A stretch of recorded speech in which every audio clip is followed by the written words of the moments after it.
aseguran de llegar a no sé dónde, aunque ignoran hacia dónde van, porque olvidan que la vida esconde para cada cosa su lugar.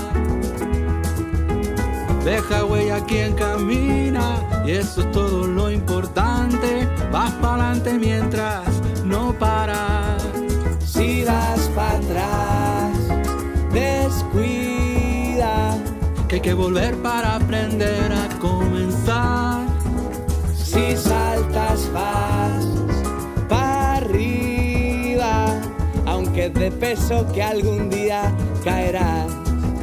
Tú escoges, no pares, camina.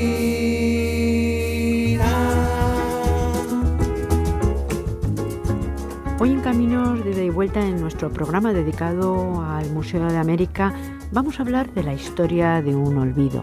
Vamos a hablar de la Comisión Científica del Pacífico y lo vamos a hacer con Félix Jiménez, subdirector del Museo de América. Bienvenido. Muchas gracias, Isabel. Y con Beatriz Robledo. Ella es la encargada del Departamento de Etnología del Museo de América. Bienvenida. Muchas gracias por la invitación. Organizar la Comisión Científica del Pacífico, pues, tuvo varias motivaciones de las que vamos a hablar a lo largo del programa. De sus motivaciones, también de cómo se organizó, de su desarrollo y, por supuesto, de todo lo que logró esta comisión, porque tuvo logros importantes, a pesar de que también tuvo dramas importantes. Yo creo que podíamos empezar, si les parece, por saber cómo se puso en marcha la Comisión Científica del Pacífico, cómo y por qué. Porque en España ya había tradición, hemos hablado en otros programas de esta tradición viajera, de cómo, aunque también mucho se ha olvidado continuamente, en los programas hablamos de olvido y de olvidos diferentes, porque parece que la historia de España está pues repleta de ellos. Como muy bien decías, es la historia de un olvido o una expedición fallida. Realmente es una expedición que se planteó con objetivos muy importantes, muy ambiciosos. Uno de ellos, sin duda, de orden político, que fue el que más facilitó que esto surgiera, era estrechar los lazos con las repúblicas recién creadas en América después de un periodo de separación lógicamente, los últimos países en independizarse de la metrópoli española, estamos hablando ya de muy avanzados 1820 y tantos.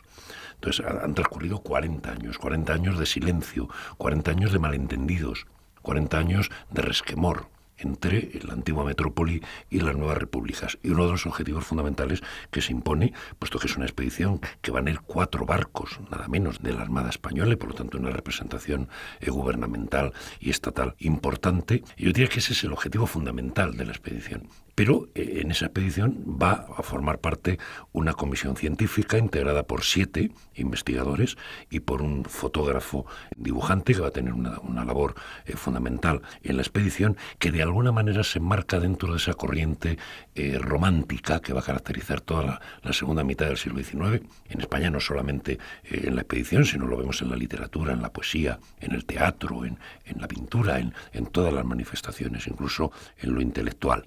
Va a ser una iniciativa, todo hay que decirlo, de la reina, de Isabel II, y de una serie de científicos, entre los que destaca el director del Museo de Ciencias Naturales, y el que se van a ir incorporando desde profesores de instituto, ayudantes de distintos museos, fundamentalmente científicos, gente que tiene que ver con el mundo de las ciencias naturales, pero también, y teniendo en cuenta el auge que el evolucionismo está empezando a tener en Europa, y va llegando también a España, pues ese evolucionismo va a hacer que se incluya, por ejemplo, Almagro, que es el primer antropólogo en ese sentido. Y es una expedición que va a tardar en ponerse en marcha, como suele ocurrir con todas estas cosas, pero por terminar de alguna manera esta pequeña introducción, diría que es una expedición desde el principio llamada al fracaso. Porque, al menos en lo que tiene que ver con la parte científica, porque meter en un barco militares y científicos e intelectuales es una tarea bastante ardua y con bastante poco futuro. Hay que situar un poquito más, si les parece, pues cómo se gestó esta Comisión Científica del Pacífico. Hay que decir que efectivamente estamos en el año 1862, cuando el director general de Instrucción Pública, Pedro Sabau, para justificar Justamente la expedición pues hace un comunicado que remite el día 27 de mayo de 1862 al ministro de Fomento, que en ese momento era el marqués de la Vega de Armijo, que hay que decir que tuvo pues bastante culpa, entre comillas, porque es una culpa positiva, en que esta comisión científica pues se pudiera lograr y se pusiera en marcha. Estamos en un momento en el que España estaba reinada por Isabel II, efectivamente, un momento en el que, bueno, desde los liberales a los absolutistas habíamos tenido un periodo de guerras y seguíamos teniendo, pues las guerras carlistas, claro, y ahí había varios problemas. Por un lado, intentar conseguir otra vez cierto prestigio, habíamos perdido todas las colonias, algún prestigio, porque yo creo que habíamos perdido prácticamente todo, desde luego ya en el año 98 se perdió todo, pero hasta ese momento se había perdido muchísimo. También esa cultura científica que había existido en nuestro país, la Armada se había perdido completamente. El hacer barcos nuevos también supongo que tendría alguna importancia. En fin, era un momento políticamente complicado, pero por otro lado en el que se podían hacer cosas nuevas y se podía volver a empezar o se quería volver a empezar. Sí, sobre todo, como comentabas, en la época de los nacionalismos también en Europa, de la unificación de Alemania, la unificación de Italia. Y en buena medida esta expedición trata de emular una que había transcurrido tan solo 20 años antes y en la que había tenido un protagonismo, un personaje que de alguna manera va a determinar en buena medida también todo lo que va a hacer esta expedición, que es la expedición del Beagle, con nada menos que con Darwin como naturalista. Esa tradición que se había iniciado en el siglo XVIII con los viajes del capitán Cook por parte inglesa o la Pérouse en el caso de Francia o la expedición de Alejandro Malaspina, de la que ya hemos tenido oportunidad de hablar aquí. De alguna manera, al organizar una expedición de estas características y tan ambiciosa, de tanta importancia, pues tenía un componente nacionalista. Como decías tú antes muy bien, era una manera de reivindicar que España, a pesar de las guerras civiles, a pesar de la paupérrima situación económica y política en la que estaba, todavía era una potencia.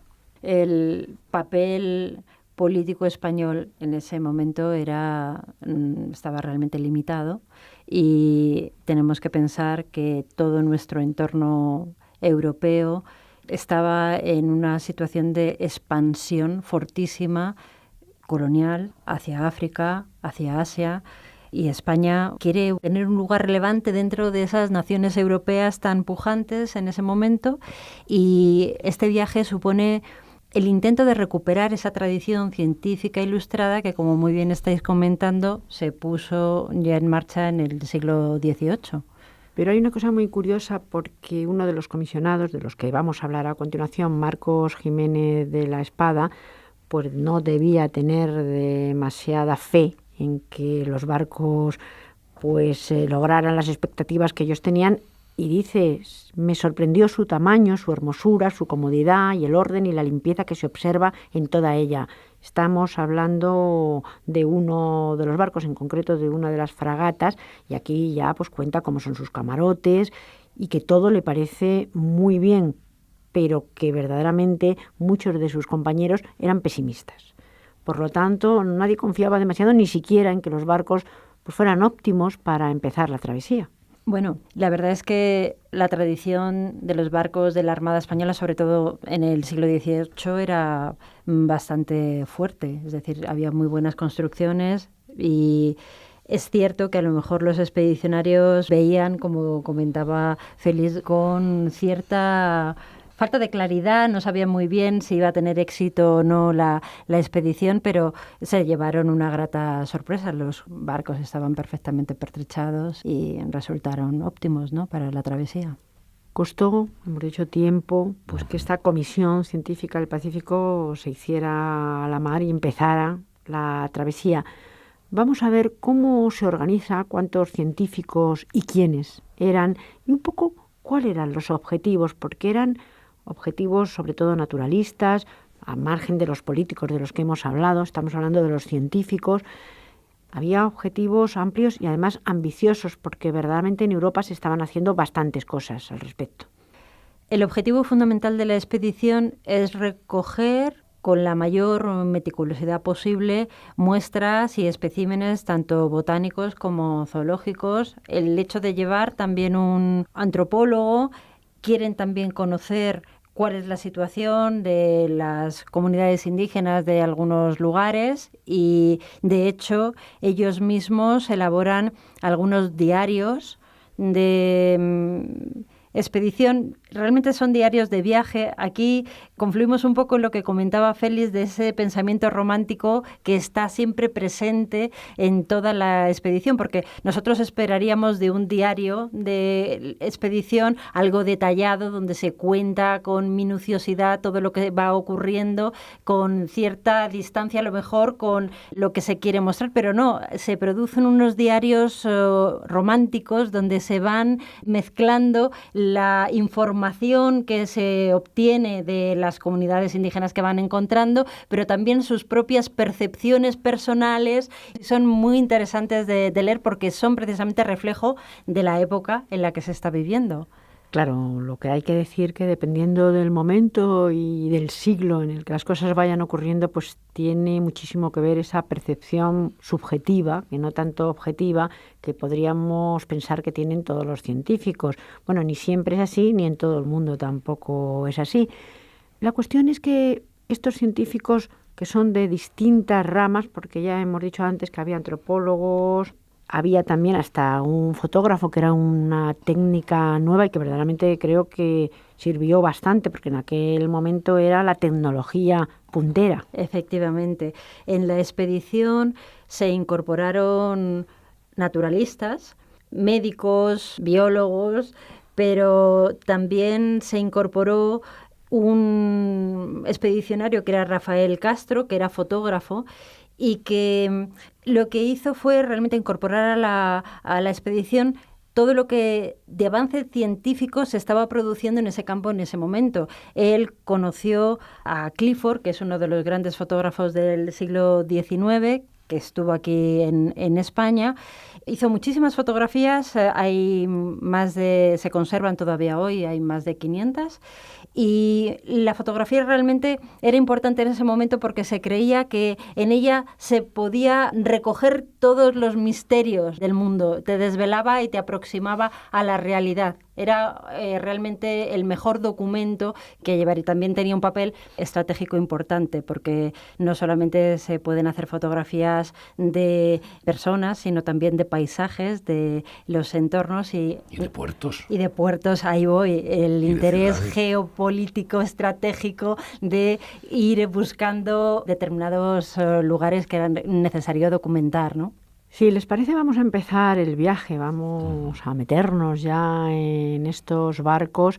Y los barcos están también la gente mezclada, digamos, lo que es el marino, lo que es el militar y, por supuesto, los científicos. Eso es lo que va a ocasionar también problemas. Pero los barcos salen de España, ¿cómo llegan y de qué manera se dividen o qué objetivos tienen una vez que van a empezar la expedición?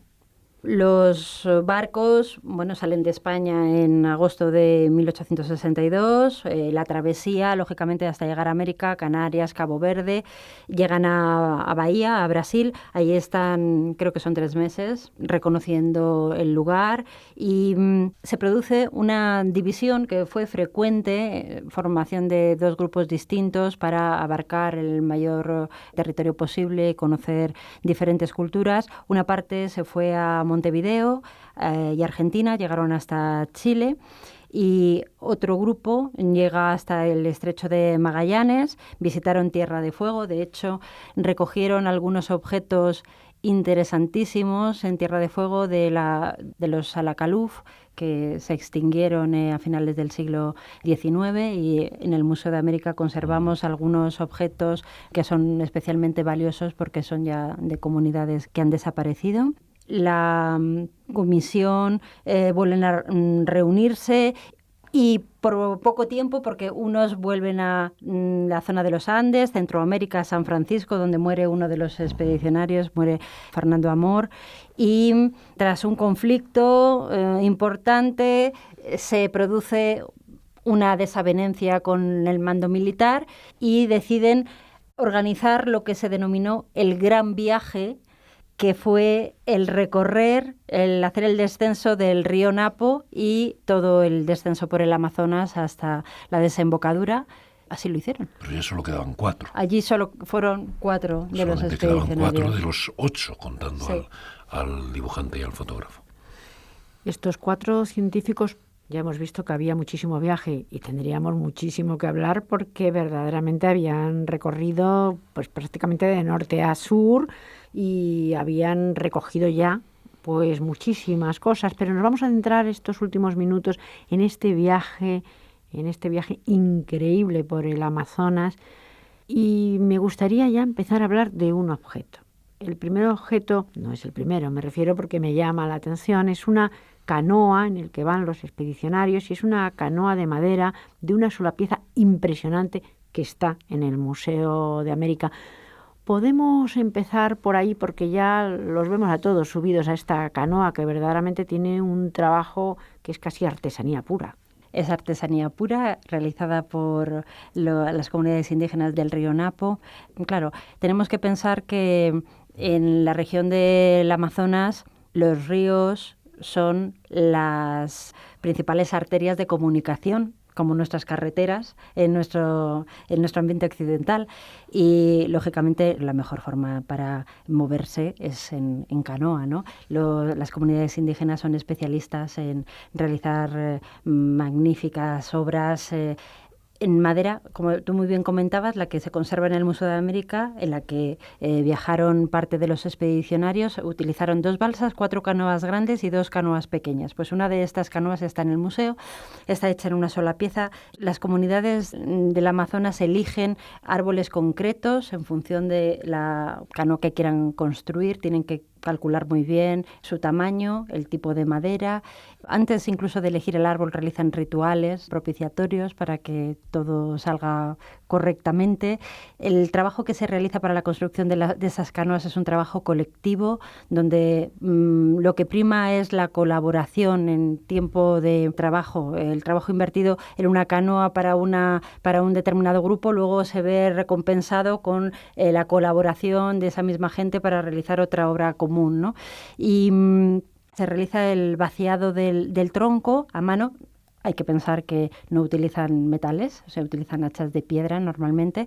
Para ahuecar ese árbol emplean en muchas ocasiones el fuego para calentar, dilatar, facilitar toda la extracción de la madera. Según se va vaciando, van poniendo tablones para evitar que cuando la madera se enfríe se contraiga y obtenerla de forma adecuada, ¿no? La canoa que nosotros tenemos, para que todo el mundo se anime a venir a verla al museo, tiene más de 8 metros y se puede ver, y es un auténtico objeto de atención, sobre todo de los niños. Sí, que lo tocan continuamente. Sí, ahí tenemos un problema, pero es cierto que es una maravilla. Y en esta canoa pues van los expedicionarios y consiguen muchísimos objetos. Uh-huh. Me gustaría, para ver un poco qué tipo de sociedades se van encontrando pues por el camino, centrarnos en algún objeto que también está en el Museo de América. Me llama mucho la atención que hay objetos para el adorno personal. Hay que decir, y ya creo que se ha dicho en la manera de trabajar, que son sociedades muy colectivas, que colaboran, pero en las que la igualdad prima por encima de la desigualdad. Por otra parte, el humano se tiene que distinguir. Bueno, eso es una de nuestras distinciones como humanos, a pesar de que sean sociedades igualitarias. Y hay adornos personales que sirven precisamente para eso, aparte de ser muy bonitos. Los expedicionarios pasaron una parte importante de su tiempo en la región del Alto Amazonas, que es una de las regiones de mayor diversidad cultural que podemos encontrar. Hay muchísimos grupos pequeños, pero son muy variados y tienen unas características culturales muy definidas. Estuvieron con algunas comunidades de la familia lingüística jibaroana, lo que nosotros denominamos jíbaro, y que hoy pues se denominan shuar, achuar, y pasaron un tiempo con ellos y recogieron un número importante de objetos. Esas sociedades de las que estamos hablando emplean adornos para distinguir unas personas de otras, y se distinguen por sus destrezas. Las sociedades igualitarias tienen esa característica. Todos son iguales, pero sí que es cierto que se prima o se tiene mayor consideración a una persona en función de las destrezas que son capaces de desarrollar. Y uno de los objetos, por ejemplo, que podemos ver es un adorno de espalda realizado con infinidad de fémures de ave que son cazados por los hombres de la comunidad jíbara y decoran con élitros de coleópteros, con dientes de determinados animales y que demuestran que la persona que lo porta, que además es quien lo confecciona, es un gran cazador, porque el tener la habilidad de poder cazar tantas aves, concretamente son aves tallo, que viven en las cuevas, que además son lugares peligrosos, donde están los espíritus, donde también vive el jaguar, le confiere el carácter de hombre valiente, ¿no? Y por lo tanto importante dentro de la comunidad. Claro, el cazador, el que se podía dedicar pues a otras artes, por ejemplo, la medicina, o no es la medicina exactamente, pero el tipo de sacerdote que todos conocemos, el chamán. En la comunidad jíbara también había instrumentos musicales. Hay un tambor que también está en el Museo de América, que además es también precioso. Tenemos en la colección 2 tambores que se trajeron de la expedición. Para que se haga una idea, las personas que nos escuchan tienen más de 1 metro de largo, son bastante grandes, están hechos en madera, son un tronco que está vaciado interiormente. Se colocaban, para que nos hagamos una idea y nos pongamos en el contexto, enfrente de las casas, se colgaban y en función de la cadencia del golpe que se daba sobre el tambor, producen sonidos distintos y era el medio de comunicación que existían entre las diferentes aldeas, pues para llamarse a determinadas fiestas o también dar los avisos en caso de enfrentamientos o llegada de enemigos, ¿no? Desde luego se comunicaban con el tambor, pero también se cubrían con sombreros, también sombreros muy curiosos, cónicos y hechos pues de materiales diversos. Algunas de las comunidades con las que contactaron los expedicionarios, al margen de las comunidades jibaroanas, fueron, por ejemplo, los záparo, que tienen algunos elementos característicos de su cultura, como son la indumentaria realizada en corteza. Lo que eligen son árboles concretos y recortando su corteza, humedeciéndola y machacándola, realizan objetos de indumentaria, como algunos de los gorritos que estamos viendo aquí, estos sombreros que tienen forma cónica, que no son característicos de las comunidades amazónicas, que los tocados normalmente están realizados en plumaria, pero que son muy interesantes a nivel antropológico porque nos muestran esos contactos que existen entre las comunidades indígenas y las sociedades occidentales. Hemos dicho que esta expedición, a pesar de la importancia, fue un fracaso entre comillas, porque verdaderamente simplemente el poder ver todo lo que ahora vemos, eso ya no es ningún fracaso. Sí es verdad que de alguna manera pues volvió, se almacenó y hasta tiempo después aquello no fue distribuido.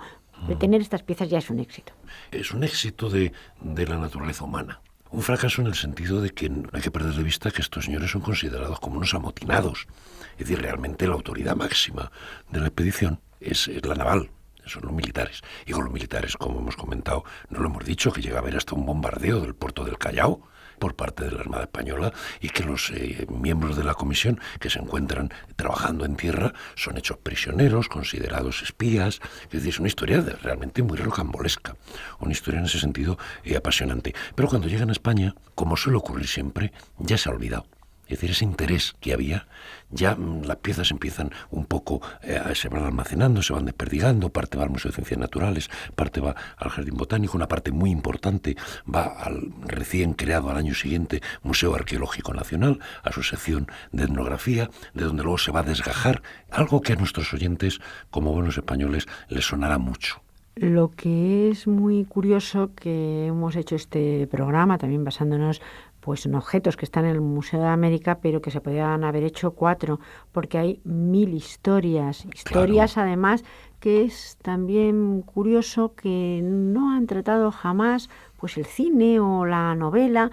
Pues muchísimas gracias y a todos nuestros oyentes en esa visita a Madrid, esa visita al Museo de América, porque podrán ver todo esto y además, pues viéndolo, les entrará el interés por saber qué ha ocurrido. Gracias. Gracias a ti. A vosotros.